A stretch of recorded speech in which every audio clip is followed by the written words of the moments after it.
ഇരട്ടക്കൊലക്കേസിലെ ശിക്ഷ വിധിച്ച് CBI കോടതി. 10 പ്രതികൾക്ക് ഇരട്ട ജീവപര്യന്തവും 4 പ്രതികൾക്ക് 5 വർഷം തടവും വിധിച്ചു. 1 മുതൽ 8 വരെയുള്ള പ്രതികൾക്കും 10, 15 പ്രതികൾക്കുമാണ് ഇരട്ട ജീവപര്യന്തം വിധിച്ചിരിക്കുന്നത്. 14, 20, 21, 22 പ്രതികൾക്ക് 5 വർഷം തടവ് വിധിച്ചു. 14 പ്രതികൾ കുറ്റക്കാരാണെന്ന് കോടതി കണ്ടെത്തിയിരുന്നു.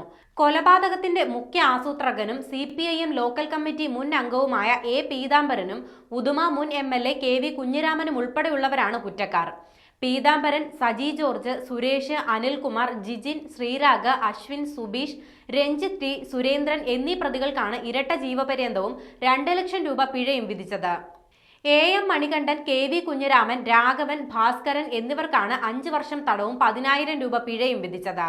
2019 ഫെബ്രുവരി 17-നാണ് പെരിയ കല്യോട്ട് ഗ്രാമത്തിലെ യൂത്ത് കോൺഗ്രസ് പ്രവർത്തകരായ ശരത് ലാലും കൃപേഷും കൊല്ലപ്പെടുന്നത്.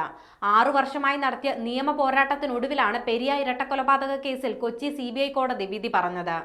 ഉദുമ മുൻ MLA KV കുഞ്ഞിരാമനും കുറ്റക്കാരനാണെന്ന് CBI കോടതി വിധിച്ചിരുന്നു. കേസിലെ പ്രതികളെ പോലീസ് കസ്റ്റഡിയിൽ നിന്ന് മോചിപ്പിച്ച കുറ്റമാണ് KV കുഞ്ഞിരാമൻ ഉൾപ്പെടുന്ന 14, 20, 21, 22 പ്രതികൾക്കെതിരെ തെളിഞ്ഞത്. 10 പ്രതികളെ കോടതി വെറുതെ വിടുകയും ചെയ്തിരുന്നു. 1 മുതൽ 8 വരെയുള്ള പ്രതികൾക്കെതിരെ കൊലപാതകം, ഗൂഢാലോചന, തെളിവ് നശിപ്പിക്കൽ, നിയമവിരുദ്ധമായി സംഘം ചേരൽ, കലാപം സൃഷ്ടിക്കൽ, മാരക ആയുധങ്ങൾ ഉപയോഗിച്ച് ഉപദ്രവം, തടഞ്ഞു നിർത്തൽ തുടങ്ങിയ വകുപ്പുകൾ നിലനിൽക്കുമെന്ന് കോടതി കണ്ടെത്തിയിരുന്നു.